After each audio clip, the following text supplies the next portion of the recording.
할렐루야. 주 예수 그리스도의 이름으로 축복하고 사랑합니다. 오늘 하나님께서 우리에게 주신 말씀 믿음 시리즈 74번째 시간 함께 말씀 나누겠습니다. 오늘 말씀 로마서 15장 16절에서 19절까지 말씀입니다. 로마서 15장 16절에서 19절까지 말씀입니다. 이 하나님의 말씀 우리 함께 봉독합니다. 이 은혜는 곧 나로 이방인을 위하여 그리스도 예수의 일꾼이 되어 하나님의 복음의 제사장 직분을 하게 하사 이방인을 제물로 드리는 것이 성령 안에서 거룩하게 되어 받으실 만하게 하려 하심이라.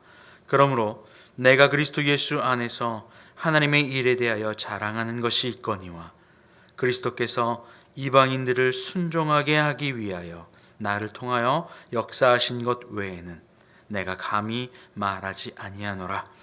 그 일은 말과 행위로 표적과 기사의 능력으로 성령의 능력으로 이루어졌으며 그리하여 내가 예루살렘으로부터 두루 행하여 일루리곤까지 그리스도의 복음을 편만하게 전하였노라. 아멘. 할렐루야. 하나님 아버지께서는 우리를 동물과는 다르게, 짐승과는 다르게 독특하게 속사람을 만들어 주셨습니다. 이 안을 만들어 주셨다는 거예요. 그래서 이 속으로는 하나님, 보이지 않는 하나님을 대하며 살아가게 하셨고, 그리고 이 육으로는 보이는 것을 상대하며 살아가도록 만들어 주셨습니다. 보이는 것과 보이지 않는 것, 이 두 가지를 모두 다 상대하며 살아갈 수 있도록 하나님께서는 인간을 독특한 존재로, 특별한 존재로 만들어 주셨습니다. 그런 인간에게 이 속사람을 열어 하나님을 발견하고 하나님의 사랑을 받아 누리어 하나님의 자녀가 되는 권세를 주셨음에도 불구하고 인간은 이것에 실패해버리죠. 그래서 속사람을 닫아버리고 육으로만 살아가게 됩니다. 그리고 하나님이 없는 채, 하나님이 존재하지 않는 것처럼, 보이지 않는 것이 보이지 않는 것으로만 있는 것처럼, 존재하지 않는 것처럼 알고 살아가는 사람들에게 하나님은 그들을 그냥 내버려 두지 않으셨어요. 그리고 보이지 않는 그들에게, 빛이 어두움에 비치되 어둠이 깨닫지 못한 그들에게 그냥 그대로 두지 않으시고 빛을 계속해서 부어주셨습니다.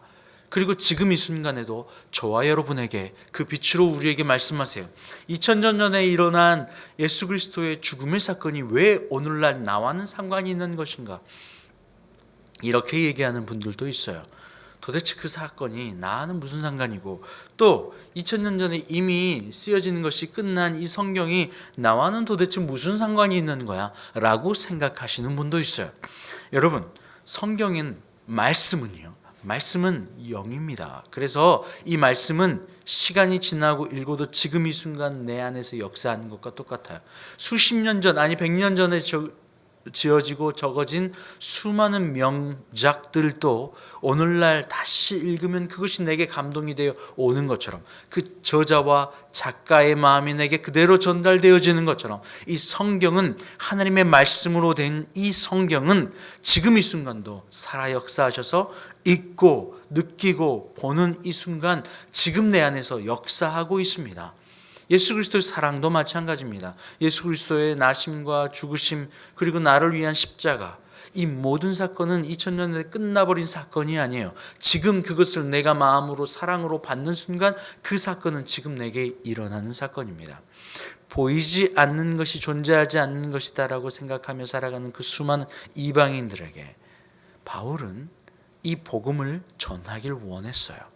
바로 이것이 바울에게 하나님이 주신 소명이고 명령이었어요. 그는 평생을 다하여 이 일을 했죠. 특별히 다른 일들보다 하나님께로 받은 그 말씀의 능력이 더욱더 컸어요.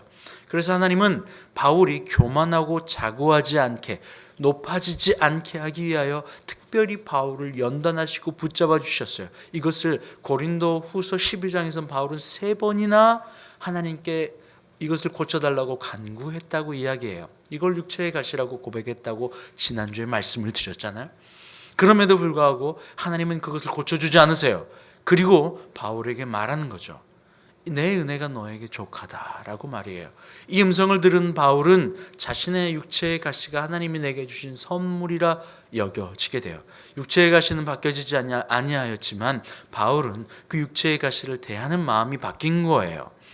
환경은 육체를 대하여 살아가요. 하지만 바울은 이 속사람을 열어 하나님을 볼 수 있게 된 것이고, 이 속사람으로 통하여 밖에 있는 육을 다스리고 통치하며 살아가게 되는 거예요. 우리 인생의 모든 문제들은, 밖으로부터 오는 이 문제들은 밖에 있는 문제가 아닙니다. 육신의 문제가 아닙니다. 겉의 문제가 아닙니다. 바로 속에 있는 것이 문제이기에 밖으로 드러나 밖에 있는 것이 문제로 여겨지는 거예요. 어떤 이는 아무것도 없는 시골에 갔을 때 나는 정말 이 적막함이 너무 싫어 라고 여겼습니다. 그런데 어떤 이는 그 시골에 갔을 때 나는 이 자연이 적막함이 너무 좋아 라고 고백하는 거예요. 환경은 똑같은데 그 환경을 바라보는 두 사람의 마음은 전혀 다릅니다.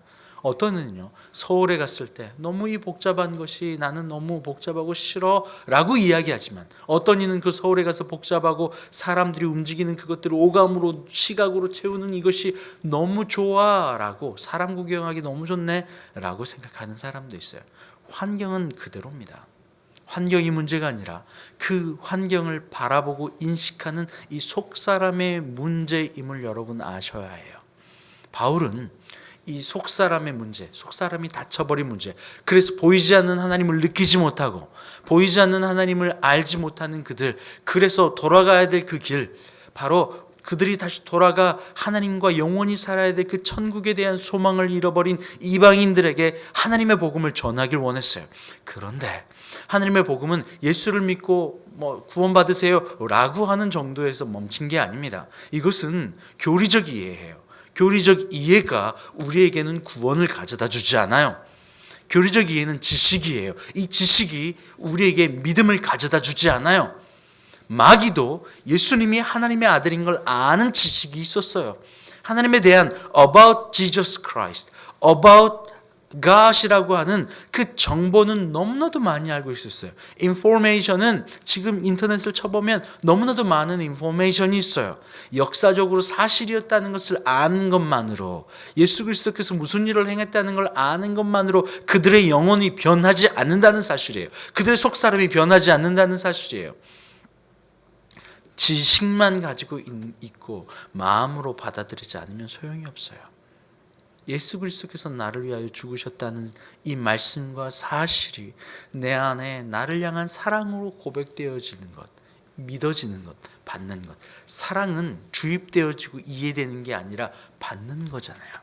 부모로부터 사랑은 받는 거지, 나는 너를 사랑한단다, 너는 나를 사랑해야 돼 라고 가르친다고 해서 그 사랑이 되어지지 않아요. 아무리 공부해도 그 사랑이 내게 오지 않아요. 사랑은 마음으로 받는 거거든요. 사랑은 상대방을 향해 마음으로 받는 것이지 공부한다고 그가 내게 받아들여지는 게 아니에요. 예수 그리스도와 하나님에 대한 것도 마찬가지입니다. 하나님이 우리를 사랑하셨어요. 그리고 하나님은 우리를 향하여 사랑을 주고 계세요. 그러면 우리 편에서는요, 그 사랑을 받는 것이 사랑을 받는 거예요. 지식을 공부한다고 그 사랑이 받아지는 게 아니라는 거예요. 그 사랑을 느끼고 받기 위하여 우리는 예수 그리스도를 부르고 생각하고 마음으로 느끼고 인정하는 거예요. 받는 사랑에 성공하는 거죠. 예수님이 우리에게 하나님의 사랑을 받고 구원으로 가는 길을 알려주셨어요. 방법을 알려주셨다고요. 그래서 그 방법을 예수님이 친히 자신의 몸으로 드러내 보여주셨어요. 그리고 우리에게 하나님께로 가는, 그리스도 예수의 그 사랑을 받지 못하게 하는, 속사람이 닫혀버린 이유에 대해서 이 단계를 정확하게 하나님은 우리에게 말씀해 주고 있어요. 이 말씀을 통해서. 특별히 바울은 이방인들에게 하나님의 사랑, 예수 그리스도의 사랑을 받지 못하는 이방인들에게 그것을 받는 키를 알려주고 있는데, 오늘 말씀에 보면요, 그것을 이야기하고 있습니다. 오늘 16절에 보면 이 은혜는 곧 나로 이방인을 위하여 그리스도 예수의 일꾼이 되어 하나님의 복음의 제사장 직분을 하게 하사, 여기까지는 하나님이 나에게 이방인들을 하나님을 모르는 자들을 하나님께로, 하나님의 사랑을 알지 못하는 사람들을 하나님께로 돌리게 하는 그 직분을 받게 하는 것이 은혜고 감사하다라고 이야기하고 있고, 그 이후에 그 직에 대한 이야기를 하고 있어요. 이방인을 제물로 드리는 것이 성령 안에서 거룩하게 되어 받으실 만하게 하려 하심이라. 이방인들이 하나님 앞에 드려지는데 이게 뭐라고요? 거룩하게 되는 거라고요. 세상과는 구별되는 것이 거룩입니다. 세상과 똑같이 살았어요. 세상 안에서 살았어요. 세상과 똑같이 살고 세상 안에 사는 것은 여러분 생명과 구원이 없고 기쁨과 평안이 없는 상태에 놓여 있다는 거예요. 사망 가운데 있지만 사망인지조차도 모른다는 거예요. 진흙밭에 뒹굴고 있지만 그것이 더러운 것인지조차 깨닫지 못하고 있는 그들을 하나님께 제물로 드려진다는 의미는 토막내서 죽인다는 의미가 아니라 하나님께 세상과는 구별되어 이제는 죽음과 고통과 염려 가운데서 구별되어 기쁨과 평안으로 옮겨진다는 이야기예요. 여러분 오해하지 마세요. 그래서 기쁨과 평안 안에 하나님의 생명으로 들어올 수 있게 된다는 사실이에요. 그렇게 받으실 만하게 하려고 바울을 불렀는데 그걸 뭐로 가능하다고요? 성령 안에서 가능하다고요. 성령은 그리스도 예수를 내가 느끼게 되는 거예요. 예수님께서 부활하시고 승천하시면서 내가 너에게 다른 보혜사 성령을 보내줄게 라고 한 거예요. 이제는 그 성령을 통하여서 우리는 예수 그리스도의 사랑을 지금 내 안에 살아있는 것처럼 2000년 전에 끝나버린 사건이 아니라 지금 이 순간 내 안에 있는 것처럼 믿어 가슴으로 받게 할 수 있는 역할이 성령이라는 사실이에요. 그 성령을 통하여서 우리는 세상과는 다른 거룩하고 하나님이 받으실 만한 존재가 될 수 있게 한다는 거예요. 바울은 이것을 이야기해요. 그러면 구별되고 세상과는 다른 존재가 어떤 존재입니까? 바로 18절 말씀에서 바울은 그것을 명확하게 꼭 집어 이야기하고 있어요. 한번 보십시오. 그리스도께서 이방인들을 순종하게 하기 위하여 나를 통하여 역사하신 것 외에는 내가 감히 말하지 아니하노라. 완벽하고 명확하고 정확한 한 단어가 등장하죠. 다시 한번 볼까요? 그리스도께서 이방인들을 순종하게 하기 위하여 나를 통하여 역사하신 것 외에는 내가 감히 말하지 아니하노라. 바울을 통해서 역사하신 것은 그리스도께서 이방인을 순종하게 하기 위하여, 순종하게 하기 위하여가 거룩하게 하는 것, 구별되는 것, 하나님께서 받으실 만한 제사물이 되는 것, 똑같은 표현이에요. 순종이라고요. 이 순종은 많은 사람들이 들을 때 거부감이 들어요. 세상은 순종과는 다른 방향이거든요. 이 순종은 내 안에 나의 감각, 자아를 높이고 교만하여 높여서 나와 내 것만을 채우는 것을 청소하는 길이 순종이거든요. 그래서 이 순종은 매우 중요한 단어예요. 신명기 21장 18절 이하에는 자녀가 부모에게, 어머니에게, 아버지에게 교훈하고 순종하지 않으면 그를 제사장에게 데려가서 확인시키고 돌로 쳐서 죽이라고, 돌이키지 않으면 돌로 쳐서 죽이라고까지 이야기를 하고 있어요. 그리고 그것을 통하여 이스라엘 백성들이 교훈을 삼아라 라고까지 이야기를 하고 있어요. 순종, 폐역, 순종의 반대말을 폐역이라고 신명기에서는 이야기하고 있거든요. 이 폐역한 세대라고 하면서 하나님은 목이 곧은 백성 하면 이스라엘 백성들을 질타하고 계셨는데 그것 또한 마찬가지였어요. 하나님 앞에 순종하지 않는 것이었어요. 순종은 바로 나와 나를 높이며 내 것을 사랑해서 내가 주인 되는 것이 순종의 반대말이에요. 이것이 세상의 사람들이죠. 이방인들의 모습이에요. 마귀는 이렇듯 세상의 사람들의 모습으로 살아가길 원해요. 왜냐하면 하나님의 구원에 가는 것을 원치 않거든요. 마귀의 이 시험하는 장면이 마태복음 4장에 나와 있어요. 마태복음 4장 3절 이하를 볼까요? 시험하는 자가 예수께 나와서 이르시되 내가 만일 하나님의 아들이거든 명하여 이 돌들로 떡덩이가 되게 하라. 4절에 예수께서 대답하여 이르시되 기록되었으되 사람이 떡으로만 살 것이 아니요 하나님의 입으로부터 나오는 모든 말씀으로 살 것이라 하였느니라. 사람이 떡으로만 살 것이 아니라 하나님의 입에서 나오는 모든 말씀으로 살 것이라. 이것도 신명기에 있는 말씀을 그대로 인용하신 거거든요. 이스라엘 백성들을 낮아지고 줄이게 하신 이유, 광야에서 배가 고픈 게 여러분 헝그리라고 하는 표현도 있지만 starving이라고 하는 표현이 있어요. 헝그리는 그냥 조금 배가 고파 이건데 starving은 나 지금 정말 먹지 않으면 죽어 뭐 이런 표현이에요. 낮아지고 줄인다는 표현이 starving이거든요. 낮아진다는 표현은 낮추시게 한다는 거예요. 그들이 교만했기 때문에 낮추신 거예요. 그리고 배고프게 하셨어요. 그 이유가 뭐냐? 사람이 떡으로만 사는 것이 아니라 하나님의 말씀으로 산다는 걸 알려주길 원하신다는 거예요. 그러니까 이방인의 모습에 있는 그들을 구원되는 사람으로 변화시켜 주려고요. 내 안에 내 것을 누리고 내가 높아지는 교만은요, 성령 하나님께서 내 안에 들어와 역사하실 수 있는 자리를 없애버려요. 들어와서 역사할 수가 없거든요. 성령을 통해서 뭘 할 수 있다고 그랬어요? 순종하는 자가 성령을 통하여 뭘 할 수 있다고 그래요? 오늘 말씀은 이야기하는 거예요. 거룩한 자가 될 수 있게 한다는 거예요. 예수 그리스도를 사랑할 수 있게 하는 게 성령을 통하여인데, 나와 내 것을 사랑하고 내가 높아져 버린 나는 성령 하나님께서 들어와 역사하실 자리가 없어지는 거예요. 그런 우리들에게 예수 그리스도를 통하여 말씀하고 있는 게 그거예요. 첫 번째 시험이 바로 돌을 떡으로 만들어라 라고 해요. 돈이에요. 돌을, 아무것도 아닌 돌을 떡으로 만드는 거예요. 물질로 만드는 거예요. 취할 만한 것으로 만드는 거죠. 두 번째는 뭐예요? 높은 곳에 뛰어내려라. 그게 뭐예요? 높은 곳에 뛰어내리면 천사들이 와가지고 옆에서 붙잡아 사람들이 그것을 보고 환호하고 박수하고 사람들의 인정을 받을 것이다. 바로 뭡니까? 첫 번째 돌은 떡이에요. 그리고 돈이에요. 그리고 돈 다음에 사람입니다. 세 번째, 가장 높은 곳에 올라가서 너를 가장 높은 곳에 올려줄게. 하나님과 같이 되게 해줄게 라고 하는 거예요. 교만이죠. 바로 물질과 사람과 교만이라고 하는 이 세 가지, 음란과 탐욕, 그 다음에 교만, 이 세 가지의 시험을 넘어야지만 바로 거룩한 자가 되는 거예요.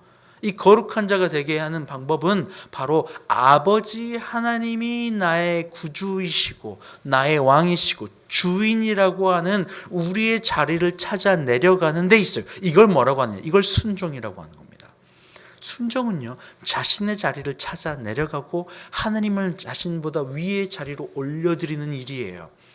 바로 자기 자리를 찾아 올라가는 거죠. 순종은 내려가 눌러서 내려가지는 게 아니에요.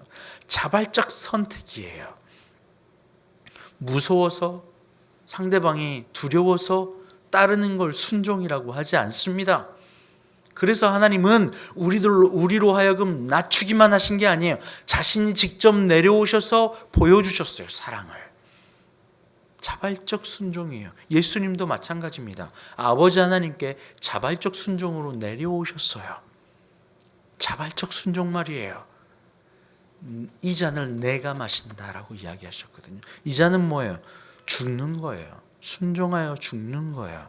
자신을 비워 내려오는 것이 바로 아버지 하나님께로부터 사랑을 받아 그분을 내 안에 채워 거룩하여 구별이 되어 하나님이 받으실 만한 제사물이 되고 구별되고 성령 하나님을 통하여서 거룩하게 됨으로 말미암아 하나님의 자녀가 되어 영원한 생명을 누린다는 사실을 깨달았기 때문이에요.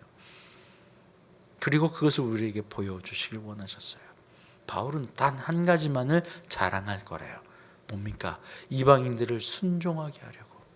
여러분, 순종은요, 복종과 똑같은 말이에요. 언어에서는 순종, 복종 똑같은 말입니다. 우리는 순종은 오케이, 순종은 할게, 복종은 안 돼. 이 착각하고 있어요. 순종과 복종이 다르다고 말이에요. 맹목적인 복종, 맹목적인 순종이 아니라 자발적 순종을 이야기하는 겁니다. 왜요?